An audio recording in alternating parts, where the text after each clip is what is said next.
بسم الله الرحمن الرحيم.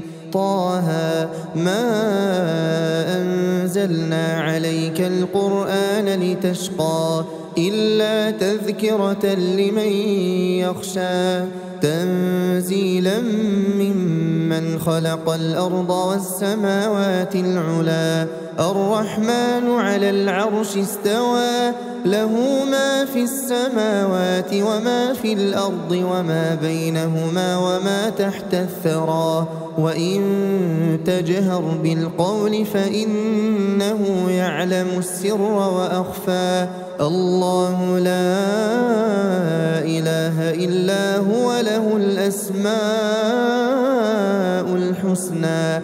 وهل أتاك حديث موسى إذ رأى نارا فقال لأهلهم كثوا إني آنست نارا لعلي آتيكم منها بقبس أو أجد على النار هدى فلما أتاها نودي يا موسى إني أنا ربك فاخلع نعليك إنك بالوادي المقدس طوى وأنا اخترتك فاستمع لما يوحى إنني أنا الله لا إله إلا أنا فاعبدني وأقم الصلاة لذكري إن الساعة آتية أكاد أخفيها لتجزى كل نفس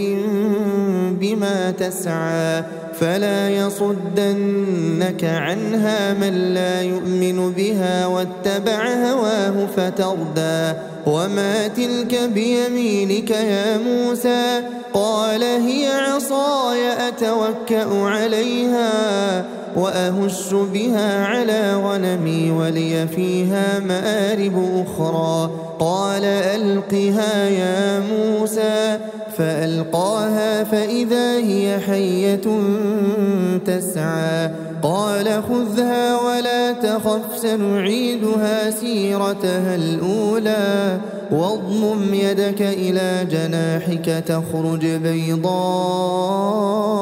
من غير سوء آية أخرى لنريك من آياتنا الكبرى اذهب إلى فرعون إنه طغى قال رب اشرح لي صدري ويسر لي أمري واحلل عقدة من لساني يفقه قولي واجعل لي وزيرا من أهلي هارون أخي أشدد به أزري وأشركه في أمري كي نسبحك كثيرا ونذكرك كثيرا إنك كنت بنا بصيرا قال قد أوتيت سؤلك يا موسى ولقد مننا عليك مرة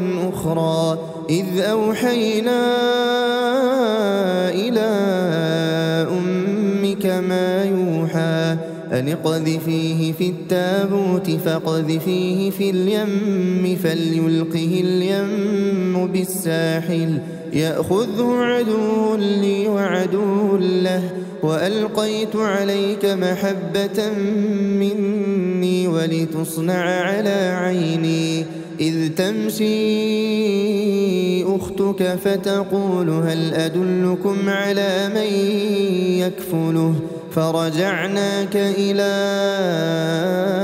أمك كي تقر عينها ولا تحزن وقتلت نفسا فنجيناك من الغم وفتناك فتونا فلبثت سنين في أهل مدين ثم جئت على قدري يا موسى واصطنعتك لنفسي اذهب أنت وأخوك بآياتي ولا تنيا في ذكري اذهبا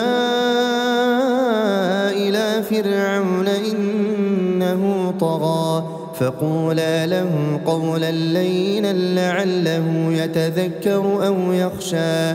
قالا ربنا إننا نخاف أن يفرط علينا أو أن يطغى. قال لا تخافا إنني معكما أسمع وأرى. فأتياه فقولا إنا رسولا ربك فأرسل معنا بني إسرائيل ولا تعذبهم قد جئناك بآية من ربك والسلام على من اتبع الهدى. إنا قد أوحي إلينا أن العذاب على من كذب وتولى. قال فمن ربكما يا موسى؟ قال ربنا الذي أعطى كل شيء خلقه ثم هدى. قال فما بال القرون الأولى؟ قال علمها عند ربي في كتاب لا يضل ربي ولا ينسى. الذي جعل لكم الأرض مهدا وسلك لكم فيها سبلا وأنزل من السماء ماء فأخرجنا به أزواجا من نبات شتى. كلوا وارعوا أنعامكم إن في ذلك لآيات لأولي النهى. منها خلقناكم وفيها نعيدكم ومنها نخرجكم تارة أخرى. ولقد أريناه آياتنا كلها فكذب وأبى. قال أجئتنا لتخرجنا من أرضنا بسحرك يا موسى؟ فلنأتينك بسحر مثله فاجعل بيننا وبينك موعدا لا نخلفه نحن ولا أنت مكانا سوى. قال موعدكم يوم الزينة وأن يحشر الناس ضحى. فتولى فرعون فجمع كيده ثم أتى. قال لهم موسى ويلكم لا تفتروا على الله كذبا فيسحتكم بعذاب وقد خاب من افترى. فتنازعوا أمرهم بينهم وأسروا النجوى. قالوا إن هذان لساحران يريدان أن يخرجاكم من أرضكم بسحرهما ويذهبا بطريقتكم المثلى. فأجمعوا كيدكم ثم أتوا صفا وقد أفلح اليوم من استعلى. قالوا يا موسى إما أن تلقي وإما أن نكون أول من ألقى. قال بل ألقوا فإذا حبالهم وعصيهم يخيل إليه من سحرهم أنها تسعى. فأوجس في نفسه خيفة موسى. قلنا لا تخف إنك أنت الأعلى وألق ما في يمينك تلقف ما صنعوا إنما صنعوا كيد ساحر ولا يفلح الساحر حيث أتى. فألقي السحرة سجدا قالوا آمنا برب هارون وموسى. قال آمنتم له قبل أن آذن لكم إنه لكبيركم الذي علمكم السحر فلأقطعن أيديكم وأرجلكم من خلاف ولأصلبنكم في جذوع النخل ولتعلمن أينا أشد عذابا وأبقى. قالوا لن نؤثرك على ما جاءنا من البينات والذي فطرنا فاقض ما أنت قاض إنما تقضي هذه الحياة الدنيا إنا آمنا بربنا ليغفر لنا خطايانا وما أكرهتنا عليه من السحر والله خير وأبقى. إنه من يأت ربه مجرما فإن له جهنم لا يموت فيها ولا يحيا ومن يأته مؤمنا قد عمل الصالحات فأولئك لهم الدرجات العلا جنات عدن تجري من تحتها الأنهار خالدين فيها وذلك جزاء من تزكى. ولقد أوحينا إلى موسى أن أسر بعبادي فاضرب لهم طريقا في البحر يبسا لا تخاف دركا ولا تخشى فأتبعهم فرعون بجنوده فغشيهم من اليم ما غشيهم وأضل فرعون قومه وما هدى. يا بني إسرائيل قد أنجيناكم من عدوكم وواعدناكم جانب الطور الأيمن ونزلنا عليكم المن والسلوى كلوا من طيبات ما رزقناكم ولا تطغوا فيه فيحل عليكم غضبي ومن يحلل عليه غضبي فقد هوى وإني لغفار لمن تاب وآمن وعمل صالحا ثم اهتدى. وما أعجلك عن قومك يا موسى قال هم أولئك على أثري وعجلت إليك رب لترضى.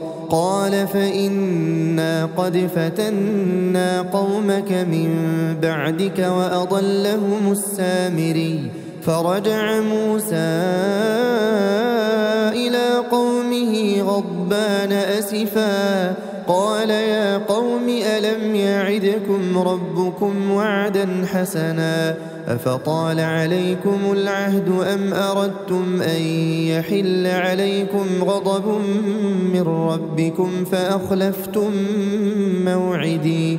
قالوا ما أخلفنا موعدك بملكنا ولكننا حملنا أوزارا من زينة القوم فقذفناها فكذلك ألقى السامري. فأخرج لهم عجلا جسدا له خوار فقالوا هذا إلهكم وإله موسى فنسي. أفلا يرون ألا يرجع إليهم قولا ولا يملك لهم ضرا ولا نفعا. ولقد قال لهم هارون من قبل يا قوم إنما فتنتم به وإن ربكم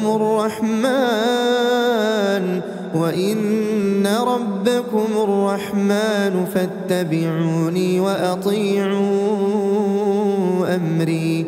قالوا لن نبرح عليه عاكفين حتى يرجع إلينا موسى قال يا هارون ما منعك إذ رأيتهم ضلوا ألا تتبعني أفعصيت أمري قال يا ابن أم لا تأخذ بلحيتي ولا برأسي إني خشيت أن تقول فرقت بين بني إسرائيل ولم ترقب قولي قال فما خطبك يا سامري قال بصرت بما لم يبصروا به فقبضت قبضة من أثر الرسول فنبذتها وكذلك سولت لي نفسي قال فاذهب فإن لك في الحياة أن تقول لا مساس وإن لك موعدا لن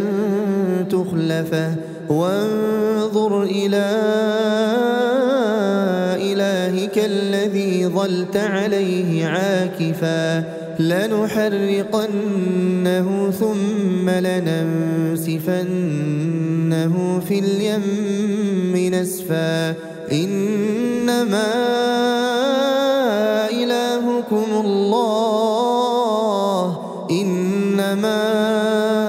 إلهكم الله الذي لا إله إلا هو وسع كل شيء علما كذلك نقص عليك من أنباء ما قد سبق وقد آتيناك من لدنا ذكرا من أعرض عنه فإنه يحمل يوم القيامة وزرا خالدين فيه وساء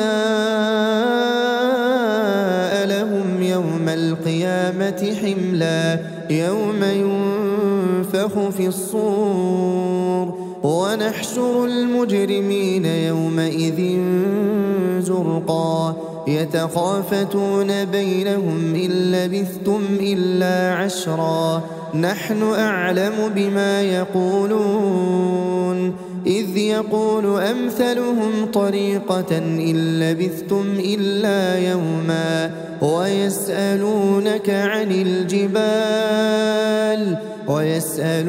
عن الجبال فقل ينسفها ربي نسفا فيذرها قاعا صفصفا لا ترى فيها عوجا ولا أمتا يومئذ يتبعون الداعي لا عوج له وخشعت الأصوات للرحمن فلا تسمع إلا همسا يومئذ لا تنفع الشفاعة إلا من أذن له الرحمن ورضي له قولا يعلم ما بين أيديهم وما خلفهم ولا يحيطون به علما وعنت الوجوه للحي القيوم وقد خاب من حمل ظلما ومن يعمل من الصالحات وهو مؤمن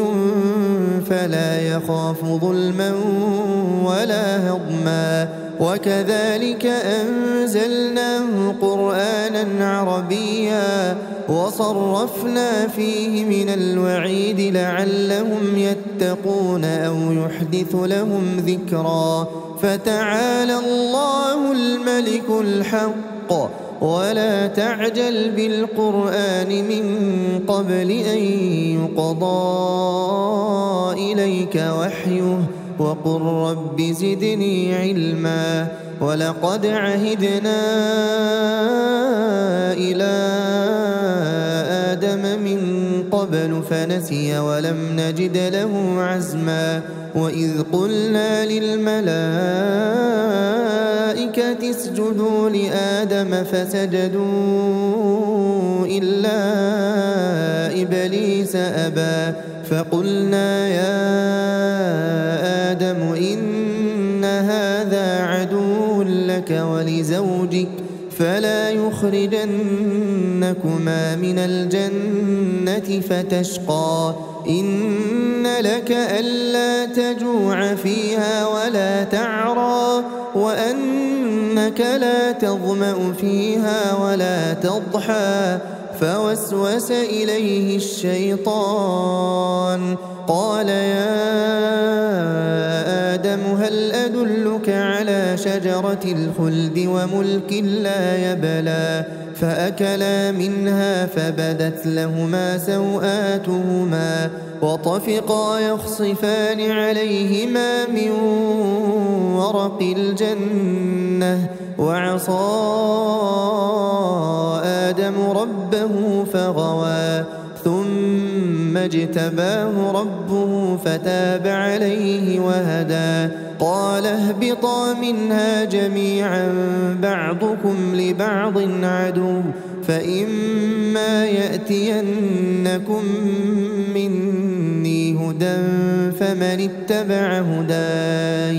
فمن اتبع هداي فلا يضل ولا يشقى ومن أعرض عن ذكري فإن له معيشة ضنكا ونحشره يوم القيامة أعمى قال رب لم حشرتني أعمى وقد كنت بصيرا قال كذلك أتتك آياتنا فنسيتها وكذلك اليوم تنسى وكذلك نجزي من أسرف ولم يؤمن بآيات ربه ولعذاب الآخرة أشد وأبقى أفلم يهد لهم كم أهلكنا قبلهم من القرون يمشون في مساكنهم إن في ذلك لآيات لأولي النهى